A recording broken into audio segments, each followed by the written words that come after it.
Imagine being told who you'll marry not by your heart, but by your family.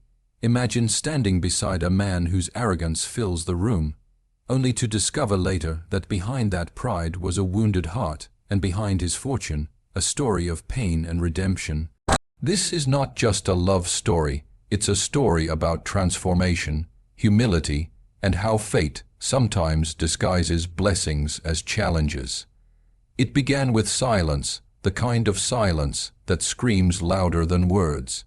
In a small house at the edge of a crowded city, a young woman sat at the edge of her bed, her hands trembling as she folded the corner of her dupatta again and again.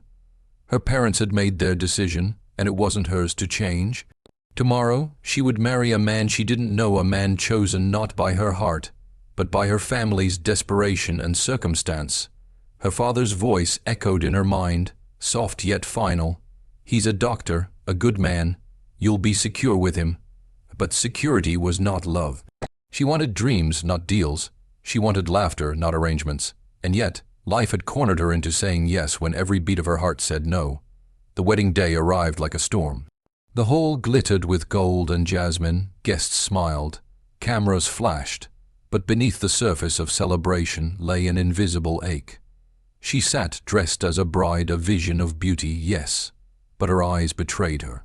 They were distant, like a bird watching the world from behind glass. When he walked in, the room seemed to tilt. He was tall, composed, every movement calculated. His face carried a look of quiet superiority, the kind that doesn't need to speak to command attention. An arrogant doctor, that was how she had heard others describe him. He didn't look at her with warmth or affection. He looked at her as though she were another task to complete, another patient to diagnose. She wondered, how could my life's most sacred bond begin with someone who doesn't even see me? The ceremony unfolded mechanically. Every ritual, every prayer, every smile was rehearsed. Her friends whispered behind their veils. Her mother tried to hide her tears, and the man beside her, her soon-to-be husband, seemed completely unmoved. He spoke little, barely smiled, and when he did, it was the polite kind of smile people wear in public, not the kind that reaches the eyes. She noticed the way he adjusted his watch, the way his gaze flickered toward the guests but never toward her. It felt less like a union of hearts and more like a transaction between families. For her, it was not marriage, it was surrender. When the celebrations ended and the noise faded, reality hit her like cold wind. The first night in their new home was drenched in awkward silence. He offered her tea, not affection. He asked if she needed anything, but not how she felt. She responded with courtesy, not love, not anger, just politeness. It was a cage built from manners.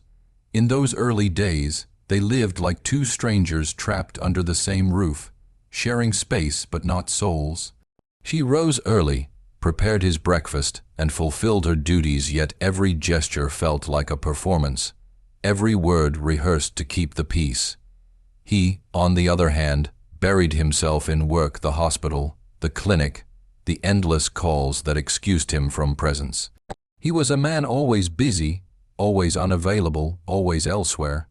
Her heart grew heavier with each passing day. At times she questioned whether fate had played a cruel joke on her. Was this her destiny, to live beside a man who could heal others but never care for her?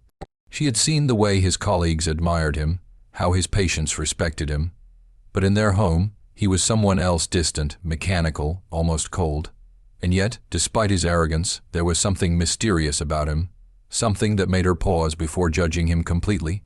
He carried an air of quiet pain, a shadow that followed him even in success.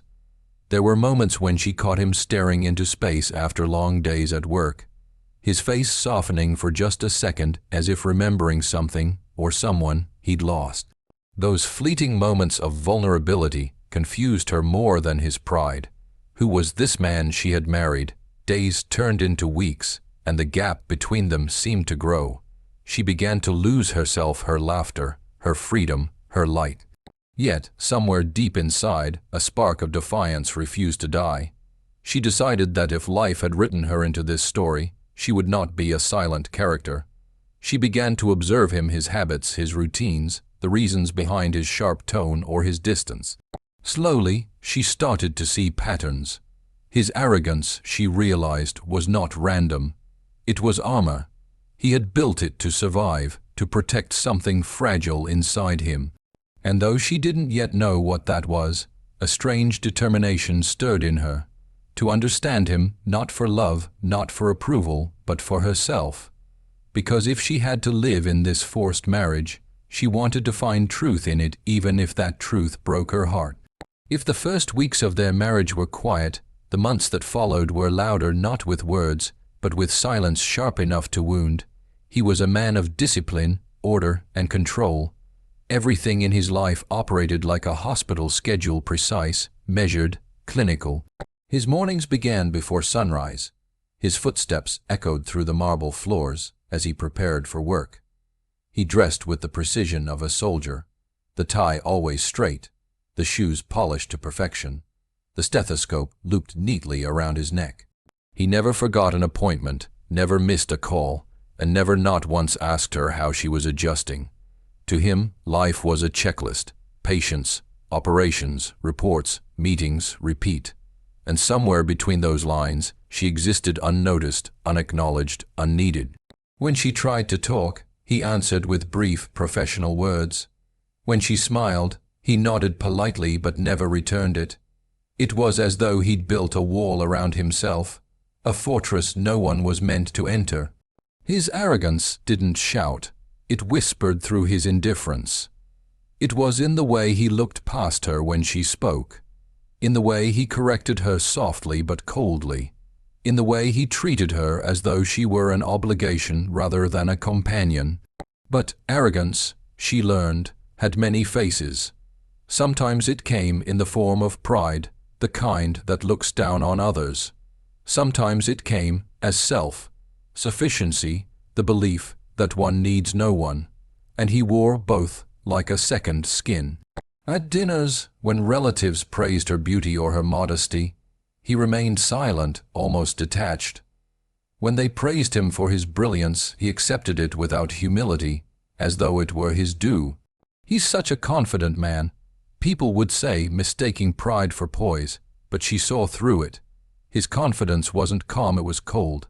It wasn't strength, it was defense. One evening, as rain tapped softly against their windows, she gathered the courage to ask him a simple question. "Do you ever get tired?" He looked up from his laptop, his expression unreadable. "Tired of what?" he asked flatly. "Of always being perfect." She said quietly. For the first time, his face shifted not in anger, but in surprise. It was as though no one had ever dared to suggest that perfection could be exhausting. He closed his laptop slowly, then stood. "Perfection is expected." He replied, "People respect you for it. They trust you because of it. It's what keeps life in control." And then, almost as an afterthought, he added, "Feelings make you weak." That night, she understood a small part of him and feared it too. His arrogance wasn't just about ego. It was built from years of surviving through achievement. Perhaps once, he had needed to be perfect to prove himself, to rise, to belong. But now, that same perfection had imprisoned him. It had stripped away his softness, his empathy, his ability to connect. He lived in a world where vulnerability was forbidden, where control was everything, and where love was a distraction he couldn't afford. Yet his arrogance didn't only affect himself, it infected the space between them. Their home became a museum of politeness. Every conversation was safe but shallow. Every interaction was respectful but cold. When she made mistakes, he didn't shout, that would have been too emotional. Instead, he corrected her with precision, his words cutting cleanly, efficiently, leaving no visible wounds but plenty of invisible ones. And though he never insulted her, his tone carried something worse than insult: indifference. It was as if her existence didn't matter enough to stir emotion. There were moments when she wanted to scream, to break through that wall of composure, to make him feel something: anger, joy, anything. But every time she tried, he shut down further. "You don't understand how the world works," he'd say when she questioned his distance. "I've worked too hard to let emotions ruin everything." And with that, he'd return to his files, his charts, his clinical calm. She would retreat to the quiet corner of the house that had become her refuge, a small window seat overlooking the city lights, and wonder how two people could live so close and still be miles apart. But beneath her frustration, a strange curiosity grew. She began to wonder what had made him this way. No one is born arrogant. Arrogance is built brick by brick, scar by scar. It's the armor of those who have been hurt before. She remembered the way his eyes darkened when someone mentioned family, the way his voice tightened when asked about his past. He never spoke of childhood, never mentioned friends, never brought up anyone from before. It was as though he had erased his own story. And the more he tried to hide, the more she wanted to see. Still, his arrogance was exhausting. It filled the air like heavy perfume, suffocating, impossible to escape. There were days she'd wake before him just to have a few minutes of peace, a few moments to breathe without feeling small. And yet, she couldn't deny that beneath his perfection, there was power, not just the power of money or status, but of presence. Wherever he went, people noticed. When he spoke, people listened. He carried authority naturally, like a man born to lead. But at home, that same authority became a shadow that dimmed everything around him, especially her. In those days, she began to realize something painful but true. Arrogance doesn't always destroy loudly. Sometimes it erodes quietly. It turns love into obligation, admiration into fear, and companionship into loneliness. And though she didn't know it yet, this same arrogance that built walls around him would soon begin to crumble, not because of pride, but because of love. The truth has a way of hiding in plain sight. Sometimes it doesn't announce itself with noise or spectacle. It lingers quietly, waiting for the right moment to be uncovered. For months, she had seen her husband as nothing more than an arrogant doctor, successful, yes, but ordinary in his wealth and status. His lifestyle was disciplined but modest. Their home, though large, was not extravagant. His car was sleek but not showy. He dressed elegantly but never expensively. There were no grand parties, no flashy vacations, no signs of the lavish world that most powerful men inhabited. He lived simply, almost too simply, and she had believed that to be part of his rigid personality. But then, small cracks began to appear, cracks through which secrets slowly slipped out. One evening, she received a phone call meant for him. The voice on the other end was polite but urgent. "Please tell Mr. Rahim that the board has approved the new hospital investment. The valuation is now above $2 billion. She froze. $2 billion, investment board. None of it made sense. Her husband had never mentioned anything beyond his medical practice. He was a doctor, not a businessman. When he came home that night, she mentioned the call lightly, pretending curiosity more than suspicion. For a split second, she saw something in his eyes, a flicker of discomfort, maybe guilt. But then he simply said, "It's nothing important, work stuff." And with that, he dismissed the matter, leaving her with more questions than answers. Days turned into weeks, and the hints grew harder to ignore. Sometimes, when he thought she wasn't looking, he'd answer late. Night calls in another language, smooth, formal, and commanding. Other times, he'd receive letters from places she had never heard of. Geneva, Singapore, London. There was a black folder he kept locked in his study drawer, and every time she asked what it was, his jaw tightened. "Just documents," he'd reply. But the real giveaway wasn't the folder or the calls, it was the way people treated him. Once, during a dinner at a five-star hotel, the manager himself came to their table, addressing him with a deference that went beyond courtesy. "It's an honor to have you here again, sir," he had said, almost bowing. Again, she wondered. Her husband had never mentioned coming here before. Curiosity turned into quiet investigation. She began noticing patterns, names of companies on his laptop, financial magazines on his desk, subtle conversations he had on the phone when he thought she was asleep. One day, while tidying his study, she accidentally came across a glossy brochure on his desk, a corporate profile with a familiar logo, Rahim Medical Group. Her breath caught. Company was famous. She had seen its hospital's advertisements on television and its donations mentioned in the news. At the bottom of the page was a photograph, a formal portrait of her husband, standing among a group of executives, captioned, "Chairman and Founder." The room seemed to spin. For a long moment, she couldn't breathe. The arrogant doctor she had married, the man who barely spoke, who lived quietly, who hid behind professionalism, wasn't just a physician. He was the owner of one of the largest healthcare empires in the country, a billionaire, a man whose signature could change lives, whose decisions could move markets. And he had never told her. At first, the revelation didn't feel empowering. It felt like betrayal. She couldn't understand why he would hide something so immense. Was it distrust, shame, or just another layer of control? That night, when he came home, she waited in the living room, the brochure resting on the table between them. He froze when he saw it. For a few seconds, neither spoke. Finally, she said, softly but firmly, "You could have told me." His expression was unreadable. "It wasn't necessary," he replied. "You married me, not my money." "But you lied," she whispered. "By hiding it, you lied." He looked away, his jaw tightening. "I didn't lie. I just didn't tell you. There's a difference." His voice carried that same calm arrogance, the tone of a man used to controlling every narrative. "People see the billionaire, not the man," he said after a long pause. "They treat you differently. They expect things. I wanted one part of my life to be normal." His words sounded sincere, yet something about them stung. She didn't know whether to admire his humility or resent his secrecy. For months, she had believed herself married into mediocrity, a life of obedience, of quiet servitude.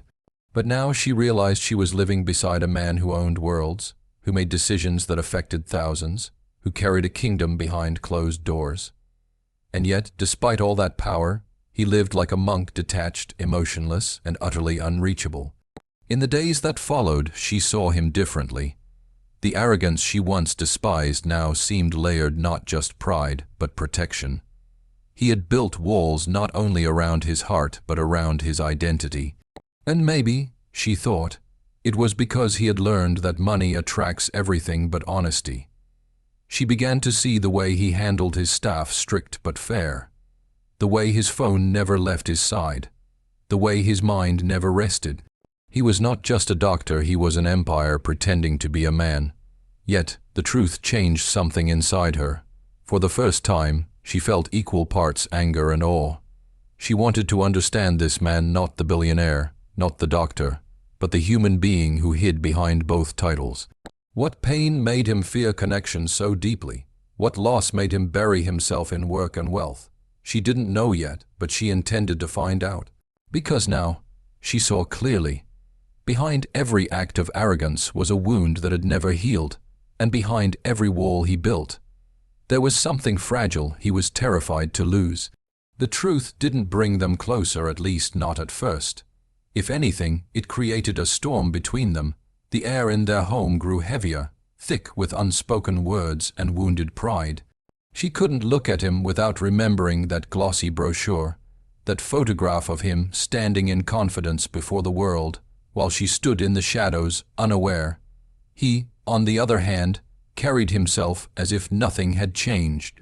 He still left early, came home late, spoke little, and kept his emotions locked behind a wall of calm authority. But she was no longer the quiet, obedient woman he'd first married. The revelation had stirred something fierce in her, a voice she'd kept buried too long. "You hide everything," she said one night when he came home past midnight. "Your work, your thoughts, your wealth, even your heart. Do you ever let anyone see who you really are?" He glanced at her, exhausted but composed.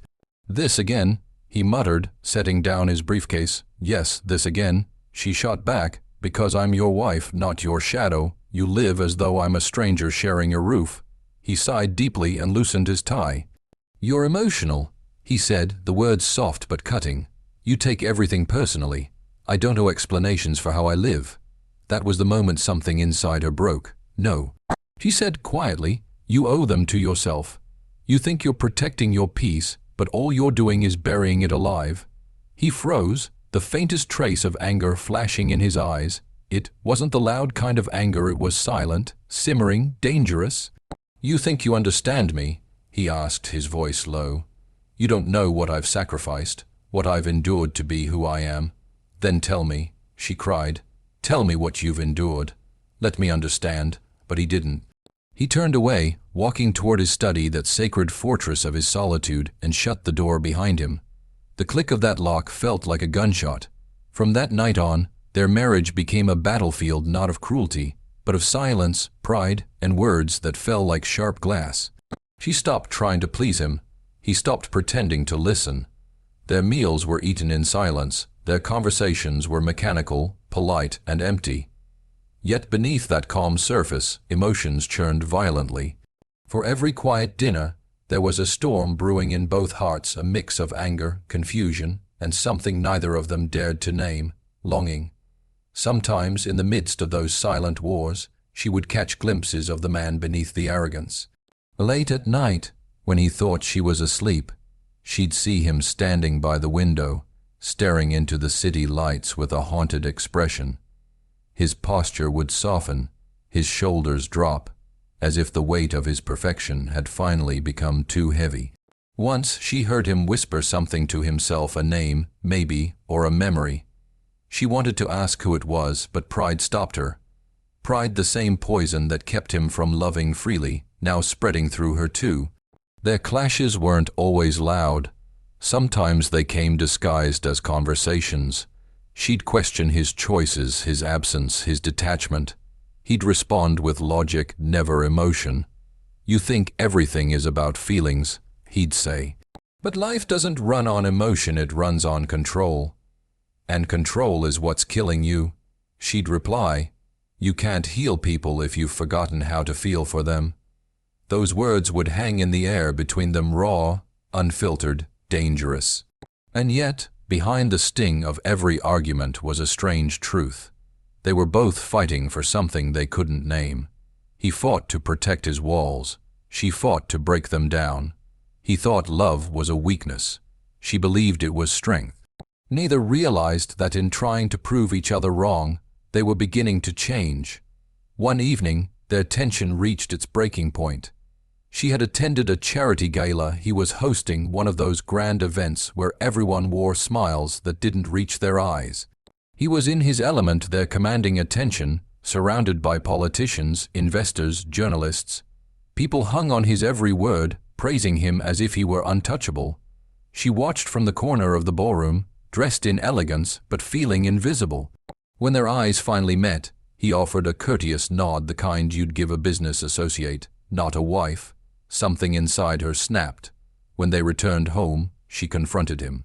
"You make the world believe you care about people, but you don't even care about the one person who shares your name," she said. His eyes darkened. "You think this life is easy," he said quietly. "You think I wanted any of this? I built everything from nothing, and now everyone wants a piece of it: respect, money, power. If I let emotion get in the way, I lose everything." She stepped closer, trembling. "Then maybe you've already lost everything that mattered." He didn't respond. For a long time, they stood there, two proud souls, inches apart, both unwilling to surrender. The air between them was electric, thick with everything unsaid. And in that silence, something strange happened for the first time. They saw each other not as enemies, but as mirrors. He saw the strength in her defiance. She saw the pain in his pride. That night, neither slept. The house remained quiet, but something had shifted. The clash had left scars, but it had also carved open a door, a small, hesitant space where truth might one day enter. They were still two strangers in love's shadow, but for the first time, they both felt it, the faint pulse of something real beneath all the noise. Change never happens all at once. It begins quietly, like the first drop of rain before a storm, soft enough to be ignored, yet strong enough to start something unstoppable. After their argument that night, something inside both of them cracked, not completely, but enough for light to slip through. The silence that once separated them now carried a strange weight, as if both were waiting for the other to make the first move. He didn't know how to apologize, and she didn't know how to forgive, but something between them had shifted. One morning, she found him at the breakfast table, staring at his cup of coffee, as if deep in thought. The usual stiffness in his posture was gone. When she greeted him, he looked up not with his usual distant nod, but with a small, uncertain smile. It wasn't much, but it was real. That one simple gesture caught her off guard. She realized in that moment that the arrogance she had hated was beginning to soften, not because she demanded it, but because he was allowing himself to feel. Days passed and little things began to change. He started coming home earlier, though he never said why. Sometimes she'd find him sitting quietly in the living room, reading or simply watching the evening news, present but peaceful. Once, when she fell ill, he surprised her by staying home from work. He sat beside her bed, checking her temperature every few hours, his movements gentle and uncharacteristically tender. "You should rest," he murmured. "You talk too much when you're sick." She laughed weakly, and for the first time, he laughed too, a deep, genuine sound she'd never heard from him before. That laughter became a turning point. It didn't erase the past, but it began to rewrite the present. Slowly, she started to see him not as a fortress, but as a man learning how to let someone in. There were still moments when his pride resurfaced, the sharp tone, the impatient sighs, but they no longer scared her. She had begun to understand him. She saw the way his eyes softened when he spoke about his patients, how his voice changed when he mentioned the children he treated in the charity wing of his hospital. She noticed how he'd sometimes pause mid-sentence, as if remembering something painful. One evening, she decided to ask, "Why do you never talk about your family?" she said softly. They were sitting on the balcony, the city lights flickering below. For a long moment he said nothing. Then, almost as if exhaling a secret he'd been holding too long, he began to speak. "My father died when I was 15, he said. "Heart attack, we couldn't afford a good doctor. My mother worked herself sick trying to keep us alive. I swore I'd never let money decide who lives and who dies again. I studied medicine to save lives, but when I started earning, people changed. Relatives appeared out of nowhere, friends became strangers, everyone wanted something. No one cared about me, only about what I could give." His voice trembled not with weakness, but with exhaustion. "So I built walls," he continued. "I thought if I stayed distant I'd be safe. I told myself emotions were distractions. I buried everything, the pain, the fear, the loneliness under work, under success. But it doesn't go away, it just grows quieter." She listened without interrupting.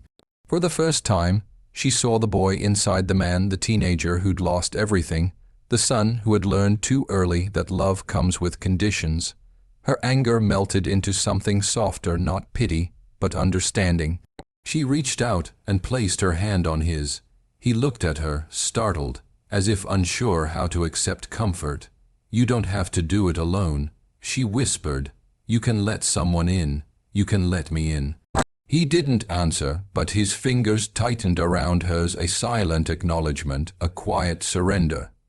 It wasn't an apology, but it was more powerful than one. That night, they sat together in silence, no longer strangers. For the first time, he didn't rush to his study, didn't bury himself in work. He just stayed present, human, vulnerable. In the weeks that followed, their dynamic began to shift naturally. She found herself drawn to him, not out of obligation, but out of empathy. He began to notice her, the way she smiled when she watered the plants, the way she hummed while cooking, the way her presence filled the house with warmth he hadn't known he missed. Sometimes, he'd find excuses to talk, asking her opinion on small things, seeking her help with choosing a tie, pretending to need her perspective on a hospital charity project. She knew he didn't need her help, he just wanted a reason to be near her. Their home, once cold and silent, began to feel alive again. He'd bring home small gifts, nothing extravagant, just gestures of thought. A book she'd once mentioned, a cup of her favorite coffee. She, in turn, began leaving notes for him, reminders, encouragements, small words of kindness. Slowly, they began to build something real, not perfect, not easy, but honest. Still, there were moments of hesitation, shadows of who they had been. But each misunderstanding now ended not in anger, but in effort. He was learning to say sorry. She was learning to trust. Together, they were discovering something neither had expected when this forced marriage began, that love, when it finally finds its way through pride and pain, doesn't arrive like a storm. It comes like dawn, quiet, slow, but certain. And though neither of them knew it yet, that dawn was only the beginning of something far greater than either had imagined. As time passed, their love began to take a shape neither of them had expected. It was not the passionate love found in fairy tales, nor the effortless kind that movies promise. It was fragile, raw, and painfully human, a love built not from instant attraction, but from patience, forgiveness, and the quiet courage to change. The arrogant doctor who once lived behind walls now found himself lowering them, one by one, and the woman who had once felt powerless began to see her strength reflected in the way she softened him, without even trying to. He still carried his pride, but now it was tempered with awareness. He still commanded respect in the hospital halls, but when he came home, he no longer wore his armor. He learned to listen, really listen to her stories, her worries, her laughter. Sometimes she would catch him watching her as she spoke, his eyes warm, almost tender. And in those moments she could see it, the man behind the legend, the heart behind the empire. It was as if he had been waiting all along for someone to remind him that power means nothing without purpose, and success means nothing without soul.